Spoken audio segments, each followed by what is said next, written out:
Mossad کی خطرناک ترین خواتین سالوا رفیل اور کیتھرین شیکڈوم، وہ جاسوس خواتین جنہوں نے قوموں کو بہکایا۔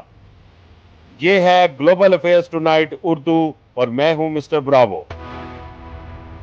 ایٹمی کشیدگی، پراکسی جنگوں اور ڈیجیٹل نگرانی کی دنیا میں سب سے خطرناک میزائل نہیں ہے، ایک عورت جاسوس ہے جس کے پاس یقین ہے، حسن ہے، خاموشی ہے یا ایمان۔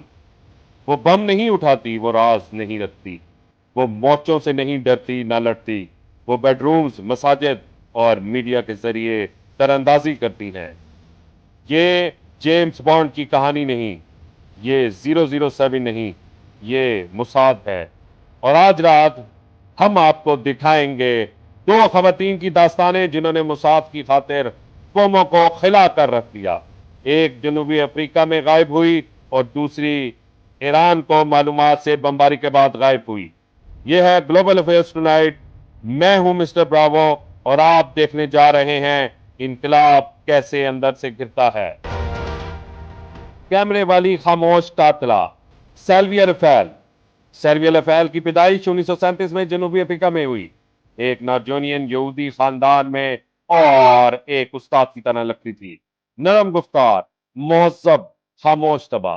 مگر موساد نے اس میں ایک استاد نہیں دیکھا، انہوں نے اس میں دیکھا ایک ہتھیار۔ وہ کئی زبانوں میں ماہر تھی، چہروں کی کاری، اور سب سے اہم، وہ نظروں سے اوجھل رہ سکتی تھی۔ 1960 کی دہائی میں موساد نے اسے بھرتی کیا۔ تصویری جاسوسی، جعلی شناخت اور نفسیاتی جال میں تربیت دی گئی۔ اس کی شناخت غیر ملکی فوٹو جرنلسٹ، اس کا مشن مشکوک افراد کی نگرانی، تصویری ثبوت اور ہدف کی نشاندہی۔ اس کا لقب دا گوسٹ۔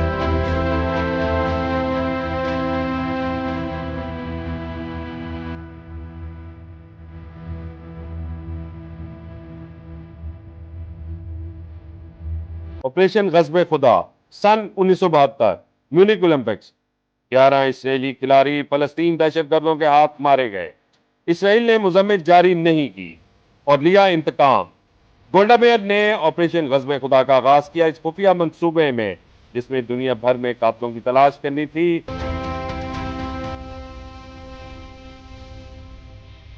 سالویا کو بھیجا گیا۔ اس نے کیفز میں نظر رکھی، ہوٹلوں میں ان کی تصاویر بنائی، بارز میں ان کے ساتھ رقص کیا اور بعض اوقات رات بھی گزاری۔ اس کا ہر بوسہ ایک نشانی، ہر تصویر ایک ہلاکت کی دلیل۔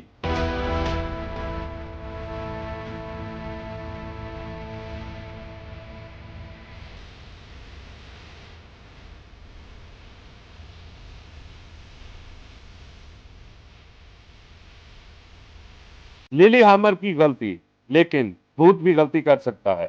سن 1973 ناروے۔ سالویا اس ٹیم کا حصہ تھی جو علی حسن سلامہ کو ٹریک کر رہی تھی، لیکن غلطی ہو گئی۔ ایک بے گناہ مراکش ویٹر کو مار دیا گیا۔ پوری دنیا میں مچ گیا شور۔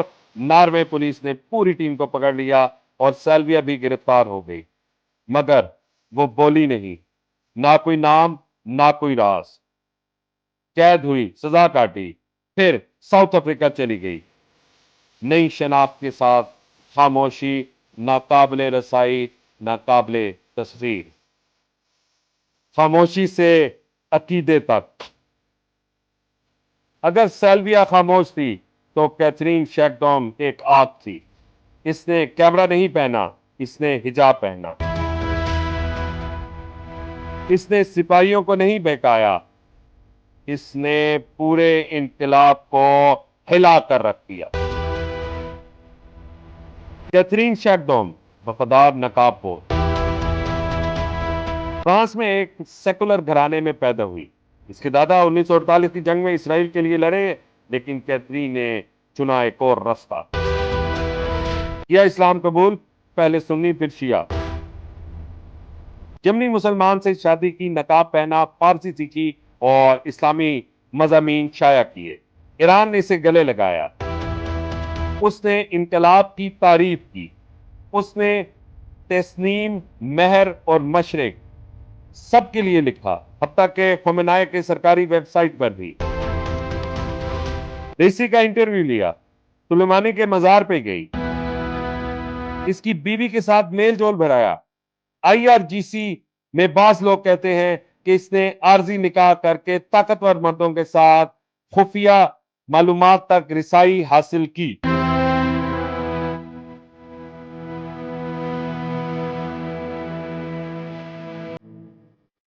13 جون 2025، وہ دن جس نے سب بدل دیا۔ 13 جون، اسرائیلی بمبار طیارے ایران کے قلب پر حملہ کرتے ہیں۔ آئی آر جی سی کے اڈے راکھ ہو جاتے ہیں، جی پی ایس کوارڈینیٹس،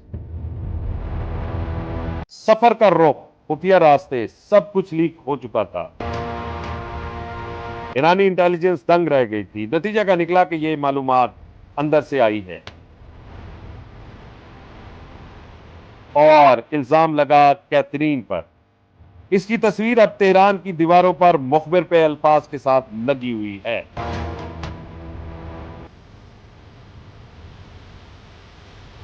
وہ بلاگ جس نے ایران توڑ دیا۔ سن 2022 میں کیتھرین نے اپنی خاموشی توڑی، اپنے بلاگ پر انگریزی میں اسلام سے علیحدگی کا اعلان کیا، اپنی یہودی شناخت واپس لے لی، ایران کو منافق، عورت دشمن اور جھوٹا کہا۔ انہوں نے سمجھا کہ میں ان میں سے ہوں، میں کبھی ان میں سے نہیں۔ اس نے نظام کو لباس پہن کر دھوکہ دیا، ایمان کے ساتھ ان کے اندر گئی اور پھر نقاب ہٹا لیا۔ عورت کے کردار کو ہتھیار بنایا۔ سیلویا نے خاموشی کو ہتھیار بنایا، کیتھرین نے قرآن کو۔ دونوں عورتیں ہتھیار تھیں، دونوں نے قوموں کو اندر سے توڑا۔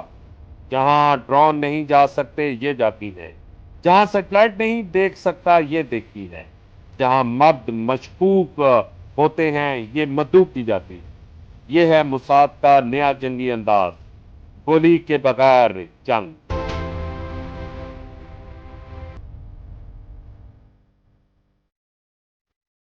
ایک خاموشی سے ساؤتھ افریقہ میں دفن ہو گئی، دوسری ایران میں آگ لگا کر غائب ہو گئی، مگر ان کی کہانی آج بھی گونج رہی ہے۔